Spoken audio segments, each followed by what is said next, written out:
Down below outside the Red Hawk third base dugout. And Doug, you brought in Jeremiah Pepcorn 3 days ago in St. Paul, knowing that Pep has this kind of home run power. And how about the way he won this game by launching one to left field here a moment or two ago? You know, there's not a lot of people that have the flair for the dynamic, but Jeremiah Pepcorn, man, he's always had that. And, you know, here's a guy that hasn't been doing a whole lot, and we love him, man. I mean, he's just been a guy that just comes and he's got that smile on his face every day, and he's got that boyish look, and he plays hard. I mean, I stuck him in right field in St. Paul, and he gave me everything he had there. Didn't get a lot of results at the plate, but tonight it paid off. So it's a big lift for us. I mean, it's a big win. We needed that and able to score some runs. And Doug, what is it? Whenever these two teams get together, the Red Hawks and the Goldeyes, there always seems to be some drama associated with it, huh? Well, I mean, we played St. Paul for a couple games, and there was playoff atmosphere there, 2 close games. And here tonight, it was pitch and match up. It was, you know, trying to match up with each other. And, you know, we walked a lot of people, but we were able to persevere out of it. And then a guy got a ball up on him, and he drilled it out of here. I mean, the Goldeyes, you know, they're a good organization with a lot of grit and a lot of the way they play the game. And, you know, we were able to persevere tonight. We needed this tonight. And Doug, one final comment from you. How about the way your pitching staff settled down after Winnipeg scored 3 runs in the first 2 innings? The Goldeyes did not have a hit after the second tonight. Well, I mean, Goldeyes was, you know, he went out. It was his first start. We were, you know, he hadn't started since last year, so we tried to be cautious with him. He was a little nervous at the beginning. He walked some people. He settled down. He got his breaking ball over. King came in, and we just, you know, we tried to just scoot by with him for an inning, but he got into a walk mode, and then Gilcrease came in, and he was real good. He's been very good for me. He's been on the edge with a slider, good fastball with downhill playing.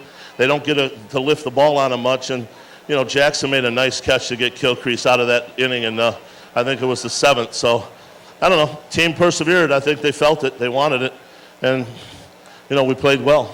Happy for the club. Congratulations, Doug. All right, thanks. Doug Sebenek, Red Hawk manager with us. This is our post-game show here at Newman Outdoor Field on 740 The Fan. And now the hero of the night, with the fans applauding even though it's darkened now here as we prepare for the fireworks display. Jeremiah Pepcorn joins us. And Jeremiah, you and I have talked like this many times, but the first time this season, what's it like in just your 4th game of the 2013 season to launch a game-winning homer? It was fun. It was fun. I was excited. You know, not playing for 3 years and coming out and just trying to help the team, and lucked out and got a pitch up and didn't miss it. So you come in and you know you got the bases loaded, and there's just one out there in the 9th inning, and all kinds of drama, and Chris Kissick came in, the right-hander, to face Alberts, and then what were you looking for when you came to the dish? I was just looking for a pitch up. My whole goal was to get Nick in and at least tie the game up. Pitch was up and lucked out. Does this flash back at all to 2009, Jeremiah, when you hit 19 homers, batted .339, drove in 73 runs, and helped the Red Hawks win a Northern League championship? A little bit. This is different. You know, I'm just coming in here for a few games and trying to help. Luckily tonight I helped out.